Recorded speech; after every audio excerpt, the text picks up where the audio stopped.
Hi everyone, Lazy Fire here. Welcome back to the Hate the Player podcast. We've been away for a few weeks, but right now it seems like we're in one of those things where we're every other week we record this now. I don't know if you guys picked up on that. Yeah, a little I bit. think it's been more that I haven't been able to fit in my Game of Thrones time, and this is the difficult 10 weeks of the year where Game of Thrones comes on exactly where we podcast. Yeah. And I need to see it immediately before anything gets spoiled for me, even though I know what's going to happen. Actually, this season there's going to be stuff that has not been in the books yet. Yeah, I know. Somebody's So- already died that didn't die like that in the books, and so Yeah, I mean, I don't have a problem with it because George R. R. Martin's going to die before he finishes the books. yeah, that'll be in the show. I mean, look at him. He's like 75 and he weighs like 500 pounds. The dude's not going to make it. Yeah. My wife has actually decided that we will not watch Game of Thrones unless there's several episodes built up.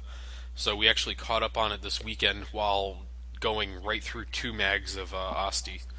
So that was kind of fun. I don't really mind that strategy because a lot of times, I'll use I DVR it while we podcast, and then I usually watch it unless we finish really late. I'll just watch it immediately after, and yeah, I'm always left wanting more. So that's actually, I kind of like that strategy. Build up 3 or 4, and then just on a lazy Saturday or something, just watch all of them. Yeah, and we're busy enough where that'll be we'll build up a few of them. We'll probably see the rest of the season in a marathon, sometime in July. So, thank God for HBO Go. You know, that's the one thing keeping me on my my current cable subscription. But yeah, so Game of Thrones. That's what's causing our problems here. It's not that we're very busy adults with many things to do. No, Well, not I mean, bad there's at all. that too, but I mean, it's just so hard to pull out. You know what I mean? Well, that's why birth control's great. Yep. Oh, Arnold. Just keep setting them up. We'll keep semi-knocking them down. Honestly, I would be really disappointed. I would have quit the podcast if you didn't take that shot. So, I guess you shouldn't have taken the shot. Joke's on you. Yeah, damn it. I could have got somebody better in here. Literally anybody.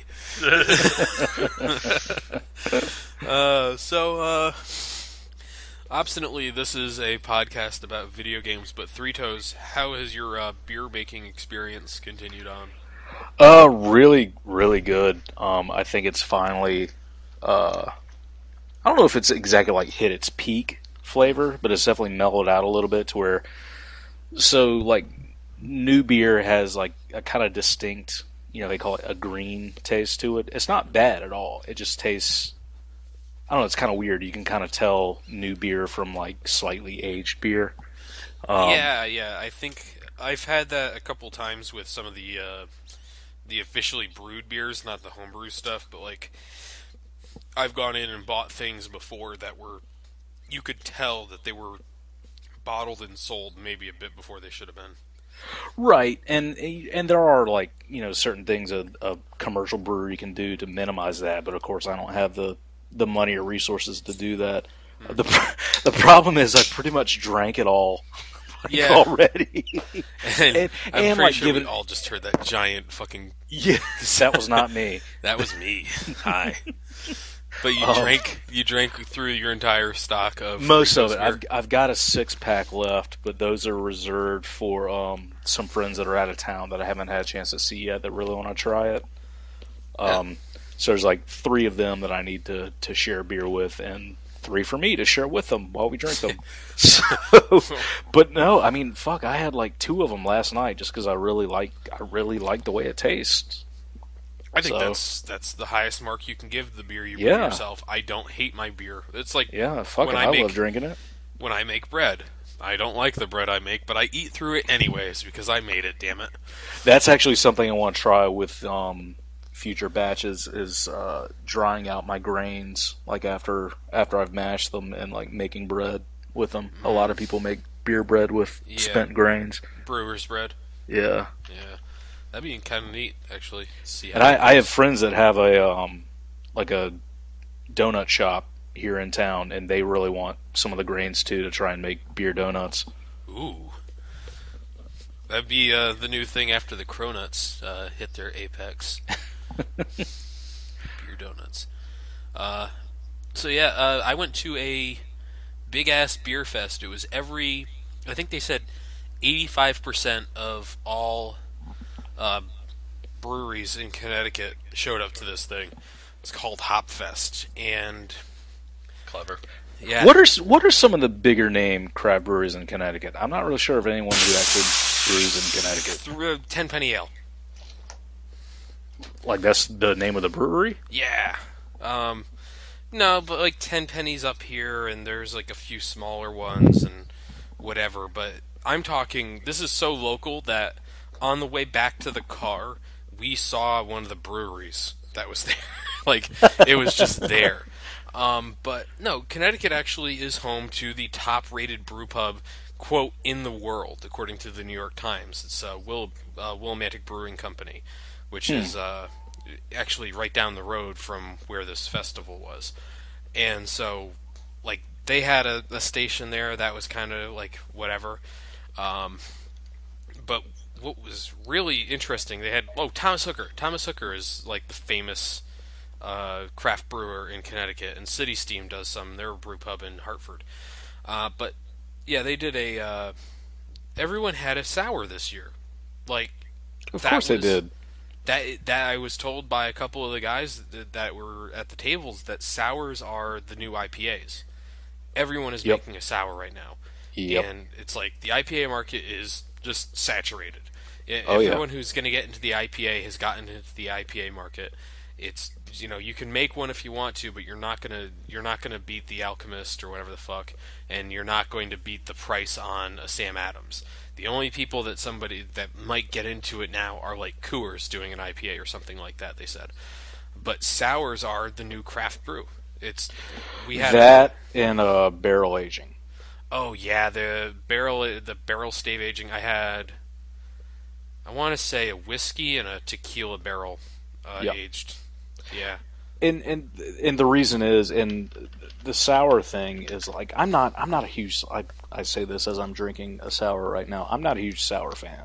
Really? There's only a select few that I can, like, enjoy a glass of. I can do tastings all day, like, appreciate the tastings, oh yeah, I get that flavor, blah blah blah. But if I'm going to sit down and actually, like, drink one, there's very few that I, like, actually want to drink. But the whole reason that I kind of, can respect the whole sour thing is, like, it's fucking hard to make a good sour.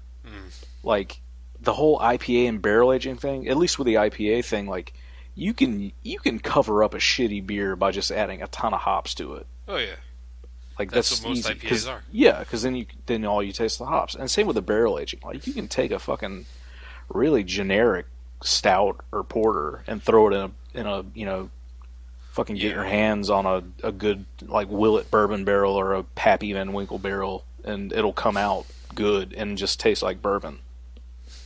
Yeah, it does seem to be kind of the way some of that goes, is that there is with the barrel aging stuff, I think Innocent Gun were the first, and which is obviously owned by Guinness, but not initially. It was weird. They were the first ones I saw that were doing, like, Scotch and bourbon barrel aging on their liquor, their beers, and it came out with this really liquory flavor that I tried to get people into it, and no one wanted it. And now if I drink it, it makes me kind of sick because they went really... I think they started throwing additives in there to just give it even more of a whiskey flavor. So it felt like you're drinking just, like, chugging whiskey, which I can do, but I don't really recommend it. Especially not this time of year. Thanks, Arnold. Whiskey owns.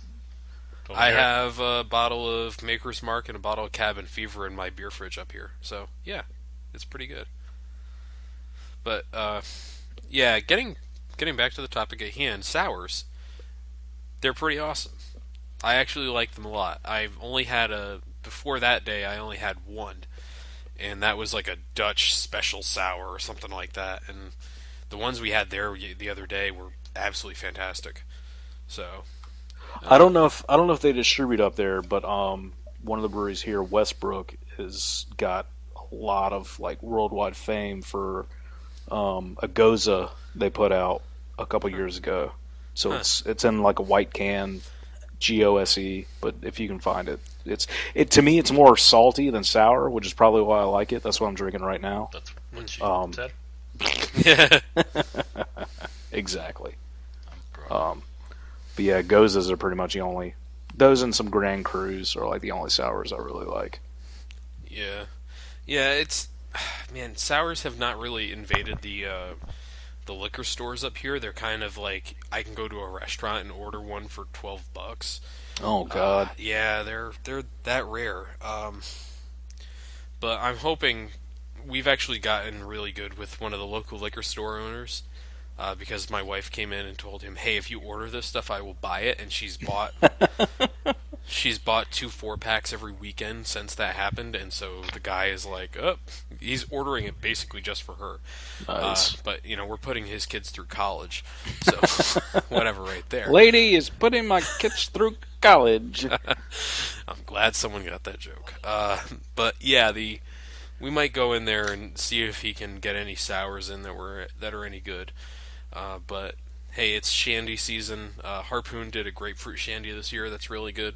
So look at that. And I have a the Curious Traveler lemon shandy, which completely rests your fucking taste buds because it is so lemony that like everything I drank for the rest of the day tasted like that shandy. So Speaking of all this, this just made me remember. Did you hear about the guy in San Diego suing Miller Coors for misleading advertising with Blue Moon? No. Because they've been, apparently, I didn't know they'd been, bottling it or canning it for this long. They've owned Blue Moon for, I think, like 20 years now. Yeah. But just like the guy saying comes off is because they use the whole phrase artfully crafted. He's like, I take pride in like supporting nothing but craft breweries. I was misled into supporting Miller Coors, which I don't like Blue Moon to begin with, and yeah, it's kind of underhanded that Miller Coors is trying to portray this branch of their brewery is like, oh, we're a small craft brewery, but I'm not going to fucking sue them over it. Yeah, it's the same thing with the people who were suing Sony because Killzone was advertised as 60 FPS 1080p in multiplayer. Like, that suit got thrown out this week. My FPSs, no. Yeah, you're playing on a PlayStation 4. Do not expect many FPSs. My precious internet numbers. Yeah. 1080p, it's the only way. Yeah, 1080p. I love that I guess we're on video games now, but I love that that line that Ubisoft threw out about 30 frames per second being more cinematic has actually caught on as an actual argument for why it's better to have 30 frames per second. I think that is an amazing thing because people bought into these consoles, the PlayStation 4 and the Xbox One, with this idea we're going to have 4K gaming on basically a laptop, and no, you're not. You can't even do that with a powerful graphics card. You need 2 of them. It's like, what are you on? What do you think this is how do you think this is going to work? But now it's they're finding these arguments. So some of the arguments I've seen, of course, the 30 frames per second is more cinematic, and resolution is just a number. It doesn't really matter. So. But it does matter if, apparently, it goes below 1080p when you were told it wasn't. I love that. Arnold, before I get on the tangents I want to get onto, you played 7 Days to Die. Yeah, I've actually only played probably about an hour of it, and that's actually what I was playing before I jumped in tonight. And it's basically, think Minecraft meets DayZ. Yeah, basically Minecraft meets DayZ. Like, that's pretty much exactly what it is, except the zombies aren't a joke and can actually fuck your shit up.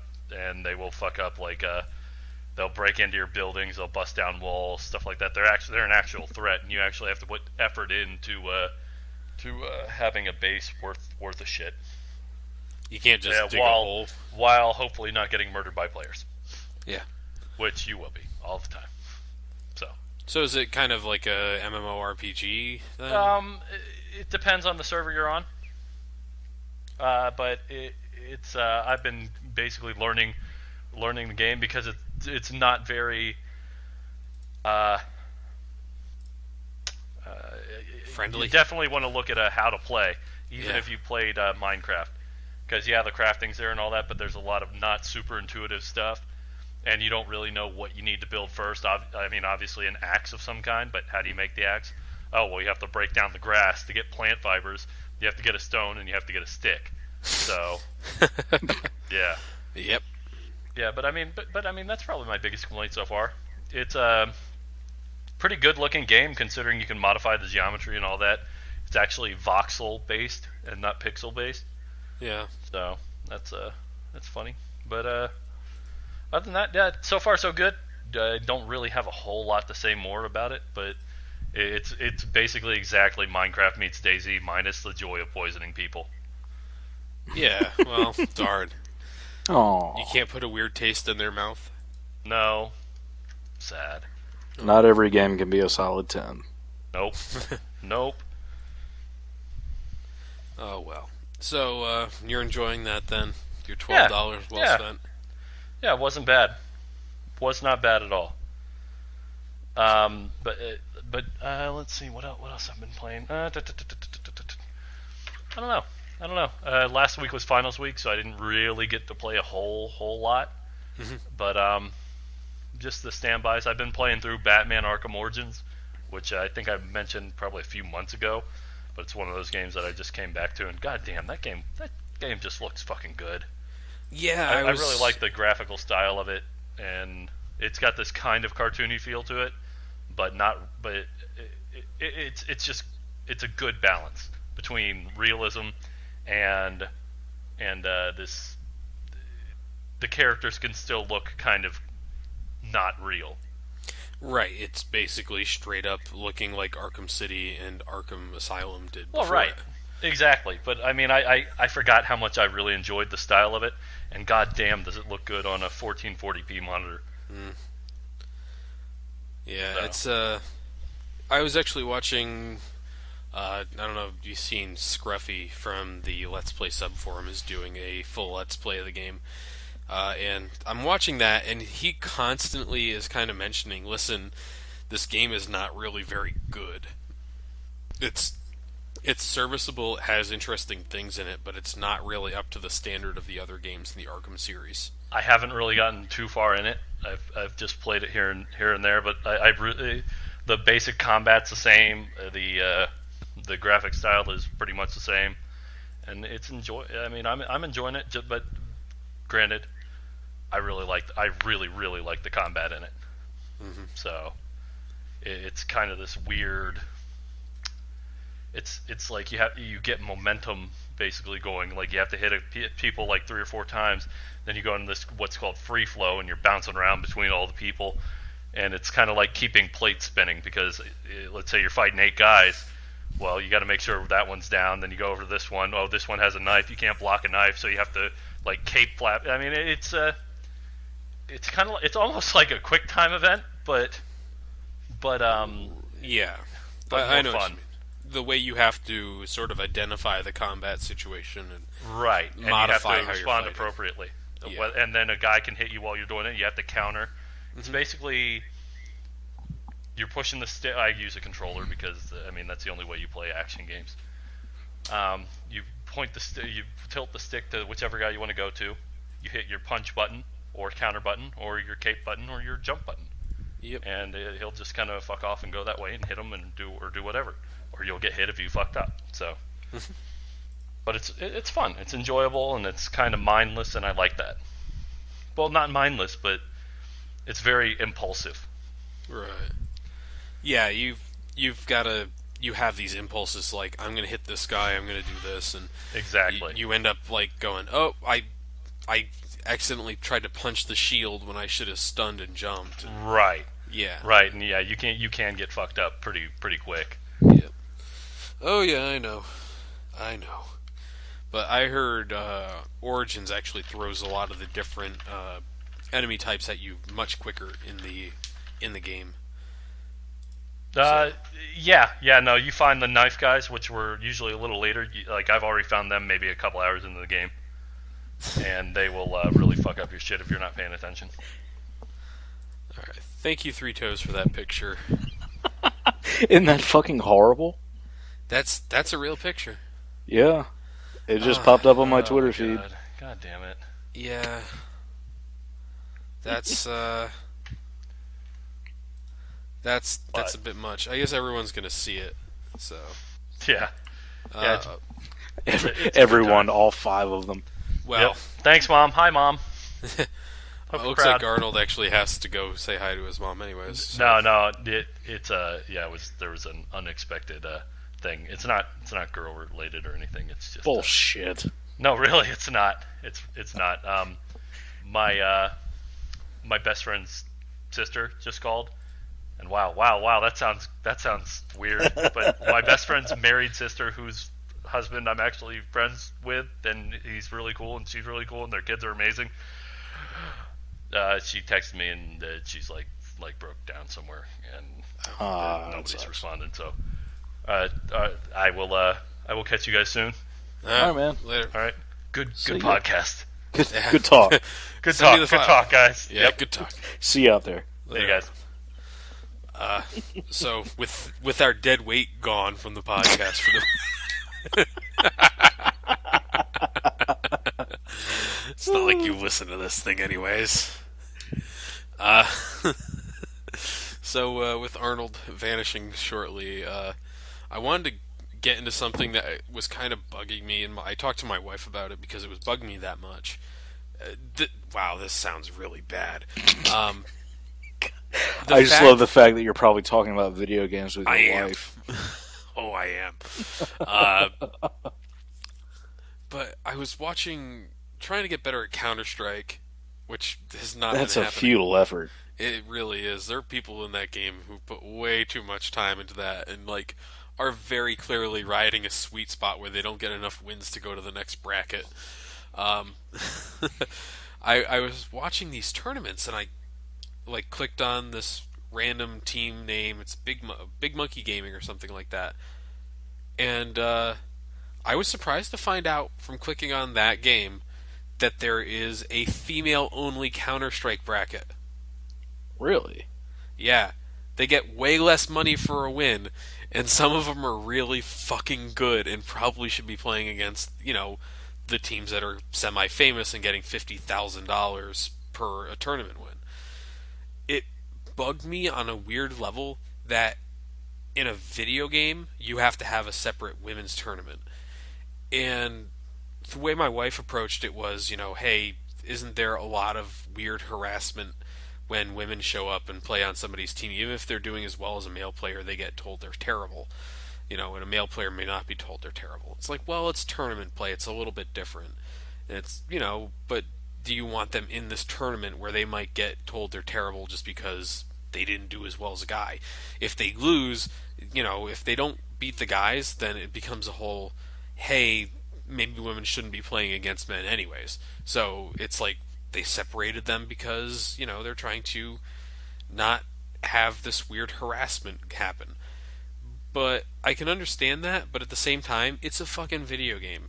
You can't even go and women can't play in the NBA because they're not as strong as men or whatever it is. You can't make that argument there. No. It bugs me that...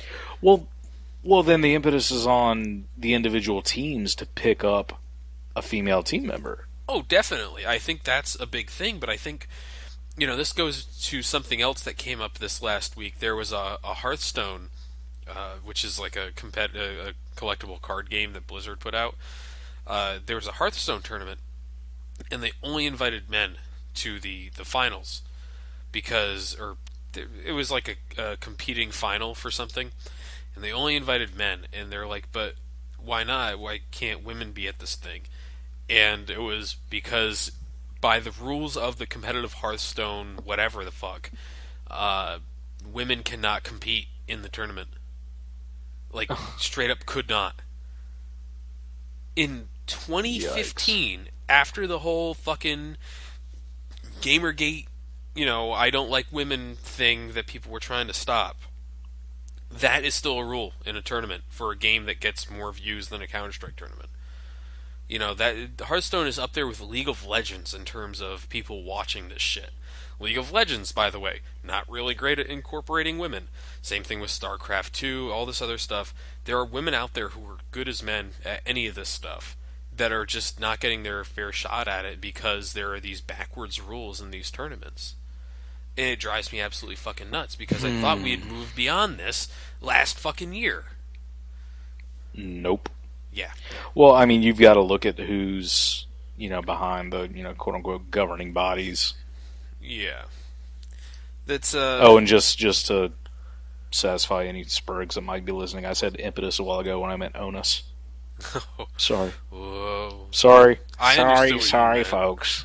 I understood what you meant. I misspeak all the time. I knew what you meant. But no, it is ridiculous. But you've got to look at who's, organizing and backing those events. And, the bigger tournaments, they really have no say in it because it's, or at least anything that's, team-based, then it's on the team. Oh, yeah. Because I'm pretty sure that there's no rule in, the big Counter-Strike tournaments that says, no women allowed on any team. They probably formed the women's division because none of the big teams will bring on, a woman to play with them. Yeah, and I think that's concerning in and of itself. If you were going through people's ranks or records or whatever in Counter-Strike and you're like, oh, this person's really good, and you have this conversation with them and it turns out it's a woman, at that point, are you going to say no? Even if they have good numbers and they play well? Well, I'm not, because I'm not a misogynist piece of shit. Right, but as a team owner, because these things are corporations. Yeah. These teams, Nip and Fnatic and the other teams that are out there are corporations. They have buildings, offices and everything where they practice out of. It's just weird that in the year of our Lord 2015, as I've said, we have to segregate like that. And my wife had her view, which was, what if this is something like creating a safe space for these people who generally get harassed by the community, which I think is a problem with the community more than anything else. Right. Because I have been in conversations in Call of Duty games where the second somebody shows up with a feminine voice, the first question, are you a girl? Answer, yes. Oh, it's never ending. I don't understand. Actually I do. It's the anonymity of the internet. But why can't you just be a fucking human being? I don't care if you're playing Call of Duty. That doesn't give you an excuse to be an asshole. This person wants to play the game just as much as you do. As a matter of fact, studies show that women are the largest or the fastest growing demographic in video games right now. Regardless of age or sex or anything like that, they're the fastest growing demographic. You are going to run into a lot more women in the next few years in video games, no matter where you go. And it's going to be a growing trend. So that shit has to end. That shit should have never happened, but it has to end. You can't act like an asshole online and expect people to take you seriously. But I don't know. There was some story recently, and I mean, the sad part is it's nothing new. But it was a conversation online between two. I'm pretty sure they were both developers.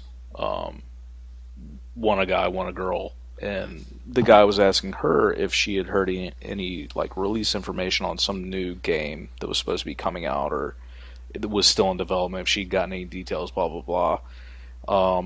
And he just kept sneaking in all these little comments. Be like, oh, she'd tell him what he knew. He's like, oh, thank you so much. I'm gonna, I need to kiss your vagina for that. Just all these fucking cringeworthy little sexual comments.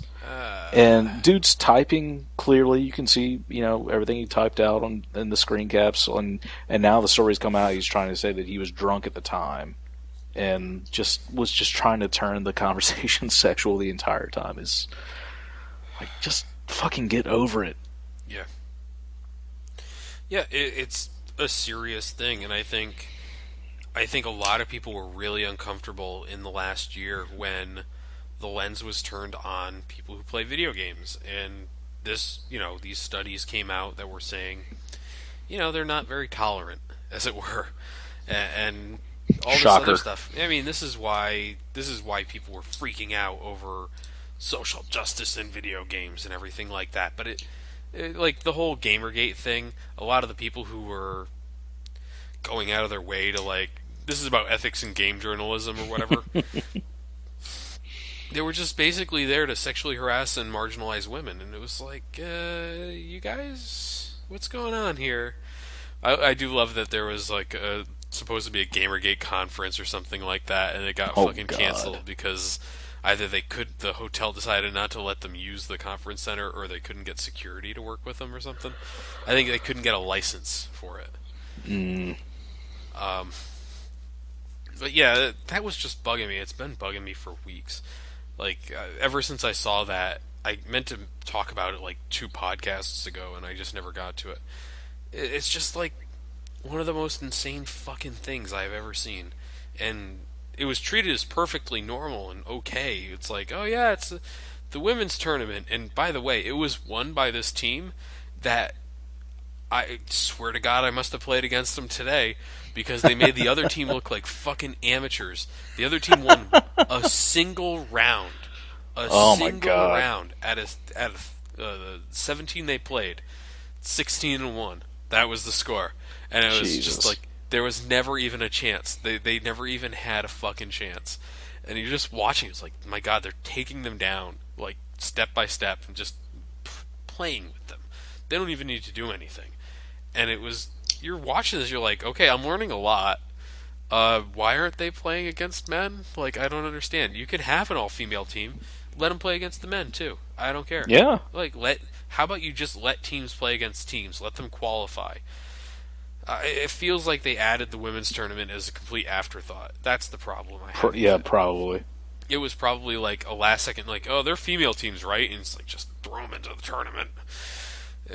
It bugged me. So what have you been playing, Three Toes? Have you actually touched anything? You went to Jazz Fest. Yeah, I went to Jazz Fest. Had an awesome time in New Orleans. Haven't really been playing much. I've been watching a few things. A few more videos of The Long Dark.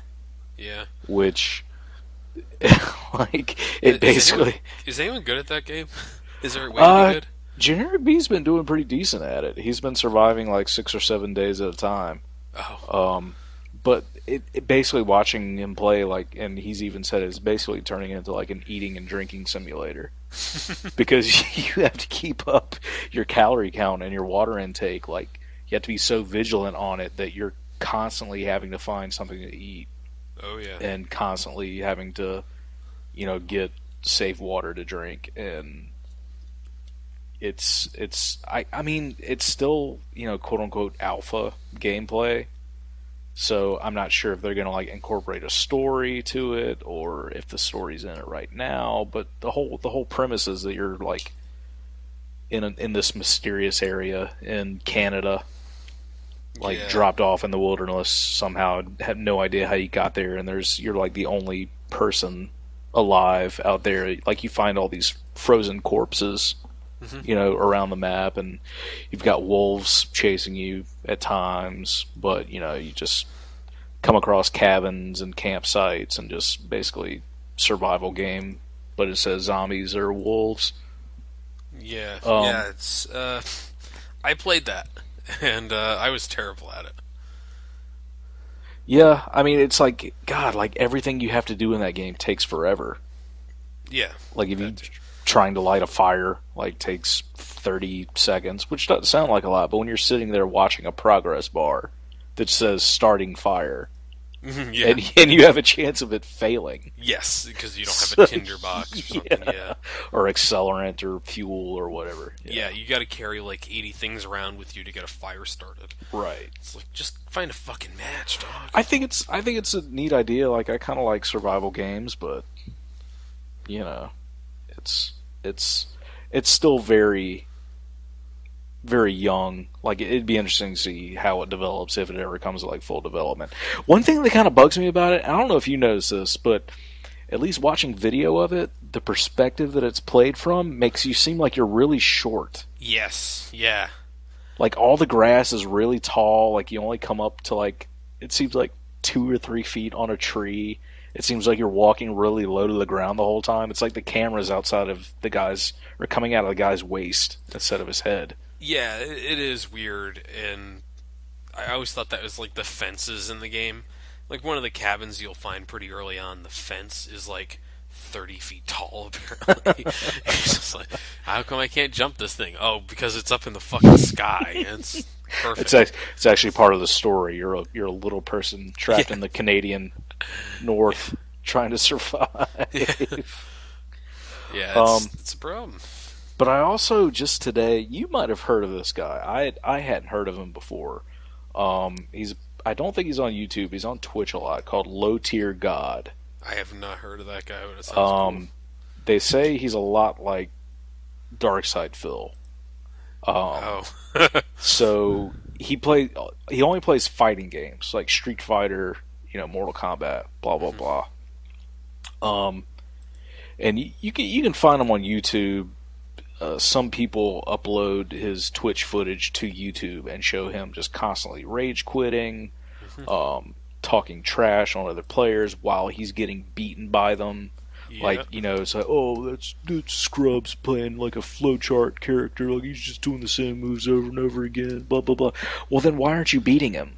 Yeah. Like, you keep saying that he's doing all this dumb gimmicky stuff. It's like, well, then beat him. You should know how to beat him then. Like, and I've never been good at fighting games. Like, I'm one of those people who either tries the same move over and over again and fails at it, or just sits in the corner doing like low kick over and over again and frustrating the other player into submission.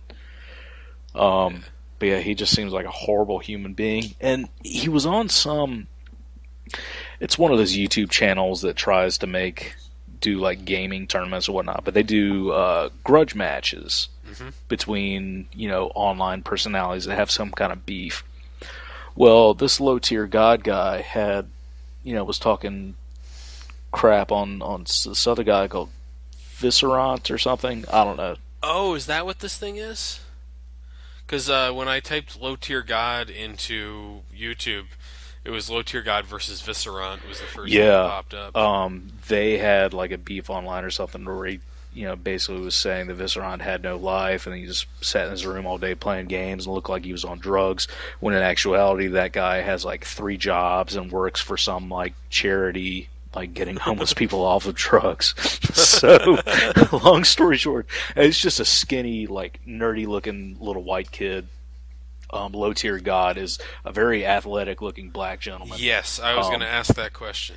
And so, at the end, Viscerant beats him pretty handily. At the end of it, they're like getting comments, and like Low Tier God does nothing but like trash talk.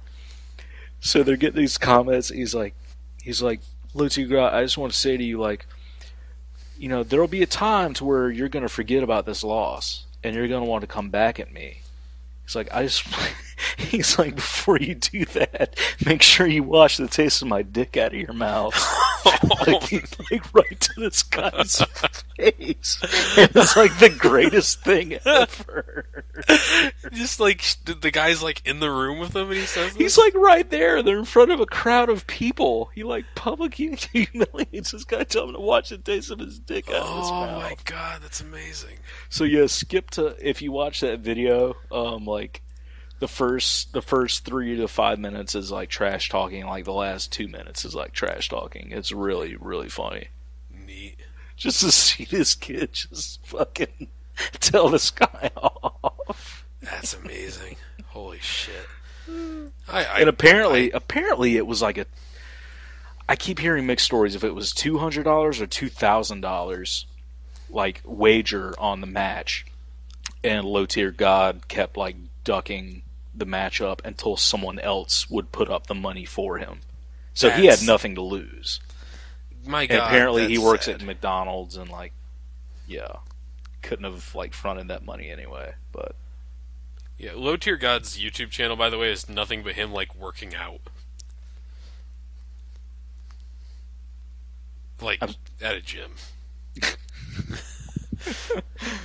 So think about that, I guess. But I love fantastic. finding like just unheard of drama or just unheard of awful people that are on YouTube or Twitch that I hadn't known about before. It's kind of fun to just find someone new to hate. Yeah, every day if you can find somebody new to hate. I think that's a really important It's my part New of Year's this resolution. day. Hate someone new every day. Every day I wake up and I think, what could I do to this person to fuck their lives? I think about that hours on end.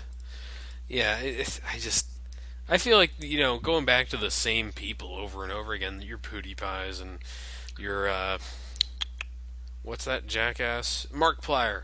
Actually, people have kind of turned on him a little bit. Who's and he? said that he is another YouTube superstar, and He's not the creepy looking bald dude with the goatee, is he? no, that's somebody else. I think he's like a normal looking dude, and he just.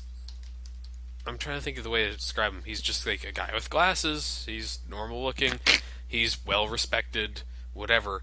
But he does PewDiePie style bullshit, and like has done multiple videos with PewDiePie, where it's like, but he's one of those guys who just does like horror games and plays like Five Nights at Freddy's and all this other YouTube garbage. By the way, there's actually a term that is called term is YouTube bait, which is basically any game, like say a Goat Simulator is the game that gets the most attention as such, where it's just like people are going to upload a bunch of videos of this thing, we are going to sell simply on that. Yeah. And so there are games that are like that are just, but he plays those games. He plays Five Nights at Freddy's and all these other like kind of also ran shitty horror, pop-scare horror games. And I think everyone does a Trouble in Terrorist Town video series now, so he does those two. God. I think. Yeah, think about it. You look what you've done. All those months ago, talking about how awesome it was. Dude, that was years ago. Yeah. So, yeah, he's kind of a big YouTube guy, Markiplier, but he does his little screamy bullshit too. One person I've been hating recently, and I can't like actually justify it because he does seem like a genuinely nice guy, is Northern Lion. Oh yeah, he did a Retsupre interview or Retsukast when they were doing that still, and he seemed like a pretty okay guy. He does. The thing that bugs me, again, it's completely irrational that I would like hate him for this. Number one, his jokes are terrible, but I can't really like. That's not really the reason I hate him. Yeah, Number you two watch is a lot of Minecraft guys, so you should have some terrible jokes. Yeah. Number two is whenever he does come up with a good joke, he'll like immediately backtrack so as not to offend anyone. Yeah. It's like, oh, well, yeah, I guess that's maybe just his Canadian apologetic sensibilities. Like, oh, well, no offensive, you're actually blah blah blah. I was like, dude, we get it. It's a joke. Like you're, on YouTube telling jokes while you're playing a video game. Like you don't have to fucking apologize after everything you say that might be offensive. Yeah, and he also produces tons of content, so you know that there are thousands of apologies. Oh yeah, he does two Isaac videos a day and a Nuclear Throne a day, and anything else that might come across. But those are like at least 3 a day. Yeah, that's insane. That quantity of video is insane to me, because like I struggle to record and upload 3 a week. Yeah. Well, but so with Isaac and Nuclear Throne though, like if you get the right character, and he does a pattern, he does an Isaac run, an Eden run, and then a random run, and keeps in that cycle. I mean, if you get a good string of characters and a good lucky loadout, I mean it takes 30 minutes for an Isaac run, even less if you get like Azazel. So I mean he can just sit at his computer on like a Saturday, play 8 hours of Isaac, and have like more than a week's worth of Isaac content. Mm. So it's the stuff he does put out often are definitely those types of games where he can just record a bunch at once. Yeah, but I think that's everybody who does YouTube stuff. Oh, absolutely. Like, yeah, they have a backlog. I played 30 minutes. They have a timer next to them. It's like 30 minutes exactly. Stop the video. Or actually, Darkside Phil, that you mentioned him. What he does is he records his streams, and then because he streams everything, and then he puts it on YouTube, so he can basically double his money, right? Or whatever. I don't know who's bothering with that. And then he has like an automatic cut, some tool or something like that, where he'll load everything into this tool, and it's like every 15 minutes, just cut it. And so his videos used to be like 15 minutes exactly, and they would just cut at the most random points with no like explanation. He could be in the middle of a word, and it would cut. But it also led to him uploading like 30, 20-second files of The Witcher 2 at one point when it was set wrong. And so it was an automatic schedule too, so he just released like a full minute of Witcher videos over the course of a day. Kind of funny. But yeah, it's I don't know. When you start talking about content, if you have to produce that much content for YouTube to make sense as a career, you may want to reconsider your careers. Yeah. Actually, I think the second you start doing YouTube as a career, you should reconsider yourself. Also, speaking of people we both hate and YouTube as a career, I don't know what it was, but just in the last week, I was like, I'm going to check out Woody's channel. I haven't seen what he's up to in like a year, maybe, here and there. So go check out his videos. He's got 2 videos. It's a day in the life of Woody's gamertag. Like, I knew that guy had like a lot of money. Like, no, he's apparently a multimillionaire now through through like investments. Like the dude, like God. Financial, like he's really good at like financial planning apparently as well, and like invested YouTube money really well. But he has like this fucking gigantic like ranch in North Carolina now, like tons of land, and like they just moved in, so he's like showing videos of like the house and like fixing things and getting things ready and running 60 some odd Minecraft servers. And, like, it's really fucking interesting. Like, I still don't like the guy, but like I had no idea he was that fucking wealthy. And it's kind of infuriating. That's, yeah. But, I mean, there's the point where you can say, hey, he made his money in a thing that was not him being terrible at it, so that's good. Oh, and in one of those videos, he talks about the local news interviewing him because they were doing a story on swatting. And he used to get swatted so many times. Oh, my God. So they found out and interviewed him for it. Oh, my God. That's a bit much. I think the swatting thing, by the way, is like absolutely fucking bizarre. That one, we live in a country where that's a viable trolling tactic, and 2, that has become a viable trolling tactic. Yeah. Like, your local podunk motherfucking police department should not have a SWAT squad that is going to suddenly just pop into your house, shoot your dog, and take you to jail. Like that, that should probably not be happening at your house. Just saying. Agreed. But we assume everyone in the country is armored and armed, as it were. So it becomes a whole thing, I guess. But well, it's interesting because he said that he actually ended up being very lucky when he got swatted, because apparently it was like super late at night when they did it to him, because he was like streaming or whatever. Or maybe they were doing PKA at the time. I can't remember exactly what was going on. And he just had somebody like... Video. And he said he had someone like banging on his door, late at night. And he immediately grabbed his handgun. And luckily he saw that like it was the police outside and put put it, away. Like, if he had gone to the door holding a gun with the police outside, he might have gotten shot. Yeah, there's like a really good chance. Actually, the thing I've been saying about we're gonna get political now. The thing I've been saying about the traffic cop who killed the two gunmen in Texas was that he just saw two brown people in a car, and just his reaction time just took over. It's just, I know what to do, and shot him down. It's like, I couldn't. You hear it was a traffic cop, and you're like, how the hell did he take out two guys armored up? Yeah. Yeah, the militarization of police, blah, blah, blah. We're going to get into that. Yeah, Woody's an interesting case where he could, sort of like, I don't know how much pro wrestling you watch, but Bradshaw, where he had made all his money on Wall Street years ago, and he was just basically doing wrestling because he liked to wrestle. That was always a fun story.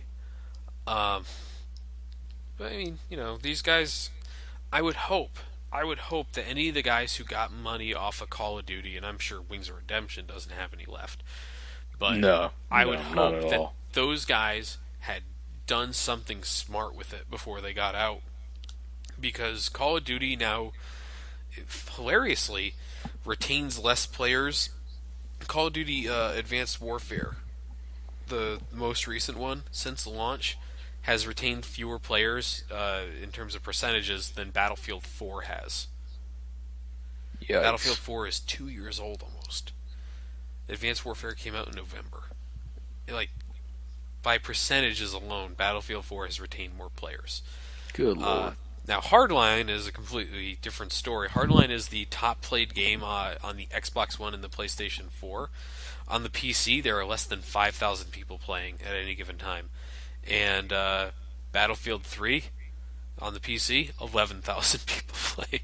So they're literally double the number of people on a almost 4-year-old game rather than the new Hardline thing. So it's a console Jesus. hit. Yep. See, I think, speaking about Wings of Redemption and the lack of money he has left, and what these people do with their money, I honestly think that Kyle is part of the reason Wings has no money left. FPS Kyle, also known as FPS Russia.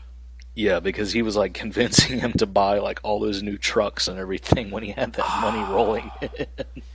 Oh my God, he had a new truck every month, and he would get into these insane loans with ridiculous interest rates because he just figured he'd be able to just pay it off immediately with YouTube money. All the while, I'm pretty sure Woody was the quiet, trying to tell him he should have invested or whatnot, and Kyle was like, "Nah, fuck it, you got the money, do it." That's something that you used to hear called ghetto rich. Oh yeah, or car rich, or whatever you want to call it. Yeah, whenever somebody just spends stupid money, it's like, hey, I've instead of taking your tax rebate and putting it in a savings or paying down a bill or something like that, when you just go I'm gonna buy a new sofa and a new TV and a new nightstand and a new bed and rebuild your entire fucking house when you really had more practical uses for it. That's exactly what a lot of those guys went into. But it's kind of hilarious now. You look at it in 2007 when they really started, when Call of Duty 2007 2008. If you went on YouTube and you typed in Let's Play, you'd probably find a couple of guys from Something Awful. Yeah. And that was about it. Maybe a couple other people like Billy MC or something like that were really on the fringes of being a Let's Play instead of just being terrible. And now if you go in there and you type in Call of Duty footage or something like that, you'll find almost nobody. No one does it anymore. And it used to be the biggest fucking thing in terms of video games on YouTube was somebody playing Call of Duty. You're more likely to find Counter-Strike or Battlefield at this point. Yep. Oh, I tell you that week 1 of Hardline, the goons I play with in Battlefield, they ran into, this is the last thing we'll talk about, they ran into one of the YouTube Battlefield guys. He showed up on their server. Oh, I think you did mention that. Wasn't Level Cap? Yeah, it was, and basically the other team the team the goons were on kept taking the chopper and flying it over into the other team's spawn and landing it so Level Cap could have a chopper.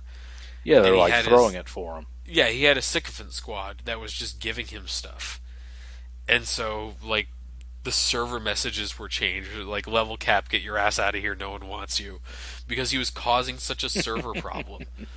Like, he was... Yeah. He literally... And this is, I think, one of those things that bugs me about people being famous for these large competitive games, is that when you have a noticeable gamer tag, and if you ever watch, like, a Darkside Phil video when he goes into his PlayStation account after 45 minutes of explaining what the game is, you'll see he has something like 1 million messages at any given time. Because everyone's trying to, like, hey Phil, I want to be your friend, all these friend requests and everything like that.